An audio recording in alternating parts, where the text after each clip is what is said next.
Gubernur DKI Jakarta Raya Bapak Haji Anies Baswedan yang tapi hatinya kira-kira gitu. Justru apa yang disampaikan itu adalah justru menguatkan prediksi kita bahwa banyak ketidakjelasan yang terjadi mengenai Formula E, mengenai rumah DP 0% itu dari RPJMD yang 230 ribuan dikoreksi menjadi sekitar berapa dari 14 ribu yang sudah selesai sekitar 2 ribuan, itu pun masih 15% dari pencapaian di tahun keempat ini. Bagaimana mengenai pohon mahoni yang hilang, yang sudah dirawat, apakah perawatannya sudah selesai? Oke, semuanya janji kinerja itu akan diuji, akan dievaluasi di akhir masa jabatan. Kalau kemudian hari ini dilakukan adjust, mengevaluasi dengan berangkat pada tolak ukur RPJ, ya belum tepat. Bagi Pak Gubernur Anies Baswedan untuk menjelaskannya secara formal dalam forum interpelasi yang diundang oleh sementara ini 2 fraksi, dan saya yakin fraksi lain juga punya hati nurani untuk bisa mendapatkan penjelasan tentang kebenarannya. Apa sih yang sebenarnya sedang terjadi? Jadi tidak perlu mengcounter dengan ngalor ngidul nggak karu-karuan dari manapun hanya untuk mengcounter statement dari Bro Giring. Sampaikan saja secara formal dan itu akan jelas begitu. Yang betul-betul lahir dari Partai Gerindra kan Pak Sandiaga Uno, kan gitu loh. Jadi mungkin dengan pertimbangan itu Pak Ali Lufsen memberikan sentilan cukup keras dalam rangka untuk meningkatkan sebenarnya niatnya adalah Mak jelek, Gerindra Pusat sudah berani serang Anies dan sentil Gerindra DKI soal Formula E. Hajatan Formula E yang rencananya digelar di DKI Jakarta itu selalu saja menjadi perbincangan.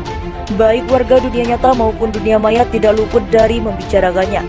Hanya saja sebatas diomongan itulah, karena bentuk treknya saja hingga saat ini kita belum tahu. Beda dengan rencana balap MotoGP di sirkuit Mandalika, sirkuitnya sudah ada yakni di Lombok. Dan pihak panitia penyelenggara sudah memutuskan Indonesia akan menjadi tuan rumah balapan motor kelas utama tersebut pada 20 Maret 2022 mendatang. Sedangkan Formula E tempatnya saja kita belum tahu apakah di depan Balai Kota DKI atau di markas FPI di Petamburan. Awalnya sih balap mobil kursi tunggal yang menggunakan mobil listrik itu direncanakan berlokasi di kawasan Monas. Bahkan sudah ratusan pohon ditebangi di sana demi terselenggaranya Formula E tersebut. Tapi karena dilakukan secara serampangan, gak tahu kalau sekitar Monas merupakan kawasan cagar budaya. Dan berdasarkan peraturan cagar budaya tidak boleh dimanfaatkan untuk arena balapan, karena dikhawatirkan akan merusak bagian dari warisan budaya tersebut. Dan soal Formula E ini, Anies bisa dibilang sudah kejebur got alias terlanjur basah. Karena meskipun persiapannya amburadul, tapi Pemprov DKI sudah membayar komitmen fee 560 miliar lebih dari total 2,3 triliun yang dijanjikan.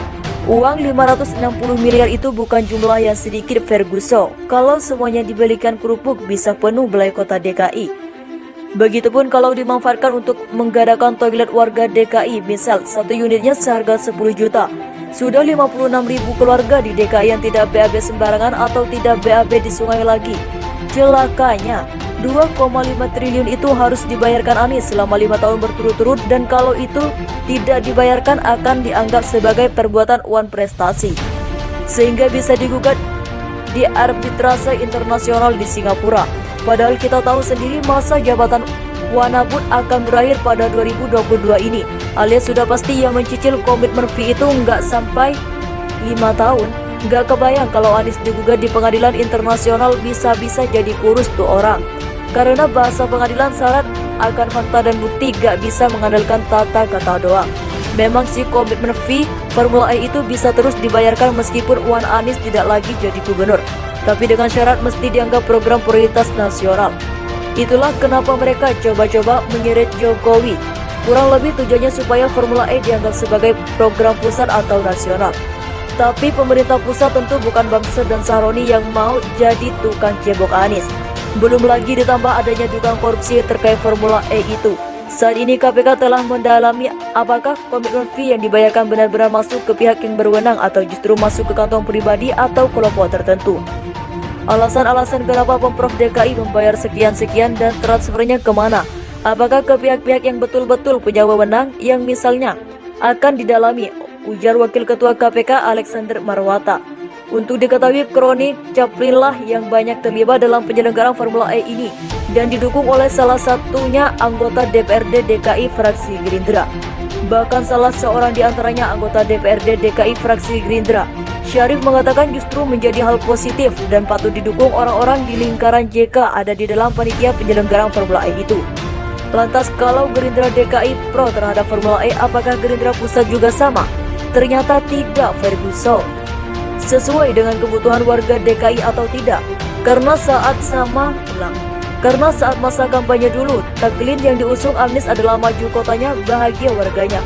Dan warga ibu kota negara tersebut semakin bahagia. Tentu tidak, Ferguson. Nonton Formula E itu tidak gratis, alias harus beli tiket, harganya pun paling murah Rp500.000. Tapi hanya untuk kalangan tertentu saja, dan itu yang suka menonton balapan. Tentu hajatan Formula E gak berarti apa-apa, bukan? Sedangkan menurut Muzaini, salah satu indikator Jakarta maju dan bahagia warganya itu adalah titik banjir di DKI berkurang. Pertanyaannya, apakah dengan adanya Formula E lantas banjir di DKI atau hilang? Juga tidak tentu, Ferguson. Bahkan turut berkontribusi terjadinya banjir yang lebih besar dengan ditebanginya banyak pohon di kawasan Monas. Nah, kalau Gerindra pusat sudah mengkritik dengan keras seperti itu, apakah Gerindra DKI akan tetap membela Formula E? Kalau ternyata tetap, menu jamuan makan malam yang digelar di rumah dinas Anies kala itu memang benar-benar mujarab untuk menjinakkan M. Taufik dan kawan-kawan.